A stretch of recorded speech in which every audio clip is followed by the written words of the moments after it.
Guys, good morning. दिन की शुरुआत हो रही है यहाँ पे मेरे बेटे के नाश्ते के साथ, क्योंकि आज है करवा चौथ और नहीं लगता है तवा, तो इसके लिए बनाई है पूरी और आलू की सब्ज़ी।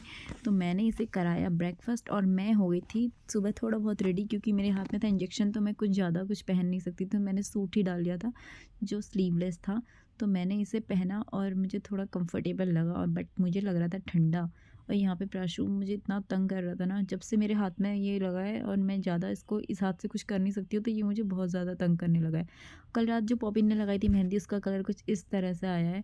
और यहाँ पे मैं दिखा रही थी आपको पूरा लुक, बट यहाँ पे मेरा फ्लैश ऑन हो गया और फ्लैश ऑफ करा तो दिखा ही नहीं। फिर मैंने करा थोड़ा बहुत रूम क्लीन, और यहाँ पे सबके रूम में आज कुछ ना कुछ अच्छा होगा। और मेरे रूम में है सारी मेडिसिन का ढेर, यहाँ पे ग्लव्स व्लव्स पता नहीं क्या क्या, ये सारी मेरे दवाइयों से रिलेटेड, मतलब मेरी जो मुझे प्रॉब्लम हो रही है उससे रिलेटेड चीज़ें हैं, मतलब मेडिसिन हैं।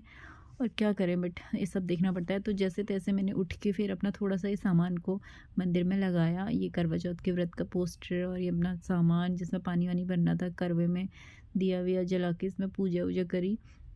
उसके बाद मैं हम लोगों ने यहाँ बनाई थी बड़ी, तो मैंने ये बड़ियाँ देखी कि ये सुखाने आज तो डाली ही नहीं है, मैं दोनों हाथ उठा के डाल नहीं पा रही थी, तो इसलिए ये रह जा रही थी इस बीच में। फिर मैं आ गई थी यहाँ पे थोड़ी देर लेटने, और यहाँ पर देखा मम्मी लोग इसके लिए ले आए थे साइकिल, जिससे कि बहुत ज़्यादा हैप्पी हो गया देखकर।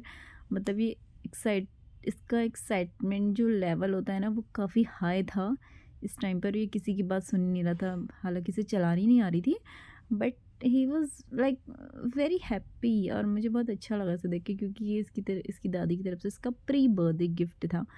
एंड ठीक है, बच्चों को चीज़ें पसंद आती हैं तो अच्छा है।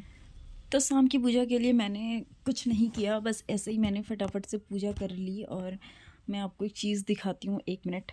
यहाँ पे मैंने जो है ना, इस पोस्टर में मतलब पिठियाँ विठियाँ सब कुछ तो सुबह ही लगा लिया था, बट फिर मैंने सोचा कि मैं पूजा कर ही लूँ, बाद में जो भी करना होगा मैं कर लूँगी। और मेरी मेहंदी डार्क होती जा रही थी, मुझे अच्छा लग रहा था, तो शाम की पूजा के बाद मैं कुछ ना कुछ खा लेती हूँ, क्योंकि फ़र्स्ट टाइम जब मैंने व्रत रखा था शादी के बाद, तो मैं प्रेग्नेंट थी, तो मेरा शुगर लेवल डाउन ना हो जाए करके, तो मैंने फिर, वैसे तो डॉक्टर ने मेरा मना किया था, लास्ट मंथ चल रहा था, मतलब 8 लास्ट का ही था, बट फिर भी मैंने पी लिया था। तो इसलिए अब मैं हर साल पी लेती हूँ, और इस बार तो मुझे बहुत फ़ायदेमंद लगा, क्योंकि इस बार मेरी तबीयत बिल्कुल ठीक नहीं थी, और मुझे मतलब मन हो रहा था कि कुछ ना कुछ टाइम से खा, मतलब पी लूँ, पीने की मतलब लिक्विड डाइट जाने की हो रही थी, वैसी वाली खाने की नहीं हो रही थी। तो उसके बाद शाम के लिए मैं हो गई थी रेडी, और मैंने सिंपल सा ही लुक रखा था, क्योंकि मैं से ज़्यादा कुछ किया नहीं जाता, बल्कि मैंने ना हेयर कॉम भी नहीं करे से सही से।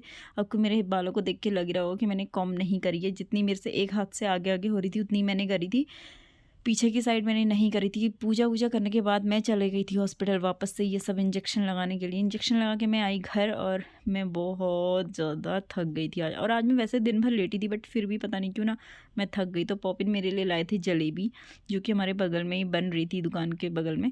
तो यहाँ पर मैंने खाई जलेबी। अब राशु मेरी बहुत ज़्यादा मजाक बना रहा था कि हाथ तो फोल्ड कर नहीं पा रही और जलेबी तो आप पूरी भर भर के खा रही हो। जलेबी की हालात ऐसे थे ना, मतलब इतनी पतली थी ना, सीरियसली जैसे जैसे टीबी हो गया हो। तो मिलते हैं नेक्स्ट व्लॉग पे, इसी के साथ करते हैं एंड बाय बाय।